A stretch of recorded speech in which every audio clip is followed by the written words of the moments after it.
السلام عليكم ورحمة الله وبركاته. نحمده ونصلي على رسوله الكريم، أما بعد، فأعوذ بالله من الشيطان الرجيم. بسم الله الرحمن الرحیم۔ ناظرین کرام، دین بیزار اور ماڈرنزم کی طرف راغب ماحول محض فیشن کے طور پر چند انگریزی الفاظ استعمال کر کے اپنا روب جمانے کے چکر میں تماشا بن جانے والی خواتین ہی میری آج کی ویڈیو کا ٹاپک ہیں۔ یقیناً آپ میری مراد جان گئے ہوں گے، سوشل میڈیا پر طنز و مزاح کا نشانہ بننے والی باجی ہیں۔ اصل میں یہ کسی ایک پرسنالٹی کو پوائنٹ آؤٹ کرنا نہیں، یہ ایک واقعہ نہیں، بلکہ ہمارے ملک میں اٹھنے والے طوفان بدتمیزی کی ادنا سی مثال ہے۔ وہ طوفان انگریزی زبان کو اپنے اوپر سوار کرنے کا بھی ہے، یورپ کی اندھی تقلید بھی ہے، عورت کو پردے سے نکال کر بازار و کلب کی زینت بنانا بھی ہے، بے حیائی، فحاشی، ولگیرٹی کو فروغ دینا بھی ہے، بے مہار آزادی بھی ہے۔ ناظرین، اگر آپ نے میری پچھلی ویڈیوز دیکھی ہوں تو آپ کو یاد ہوگا کہ میں انگلش تو کیا کسی بھی زبان سیکھنے کے خلاف نہیں ہوں، بلکہ مختلف زبانوں کو سیکھنا اور ان کے ذریعے اسلام کی نشر و اشاعت کرنا، پھر مختلف علوم و فنون سیکھنا تو ایز اے مسلم ہم پر واجب ہے۔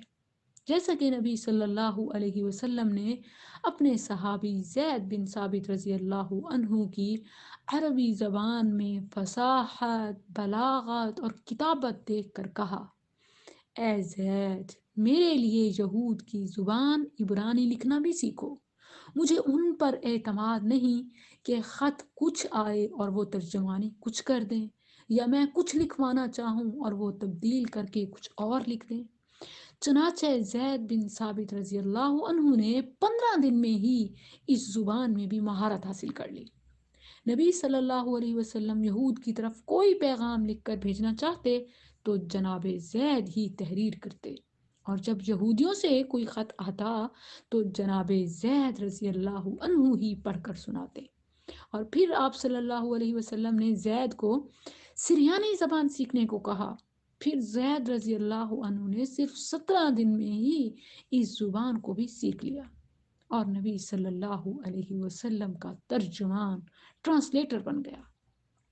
اس میں حکم صرف زید رضی اللہ عنہ کے لیے نہیں ہے، بلکہ ایک لحاظ سے تمام مسلمانوں کو نصیحت بھی ہے کہ کسی بھی زبان سے لا علمی تمہیں دنیا میں پیچھے نہ چھوڑ دے، لیکن اس کا مطلب یہ ہرگز نہیں کہ تم کسی زبان کو اپنے دل و دماغ پر سوار کر لو اور پھر دین کو سیکھنا تمہاری ترجیح ہی نہ رہے، دین سے دور ہو جاؤ۔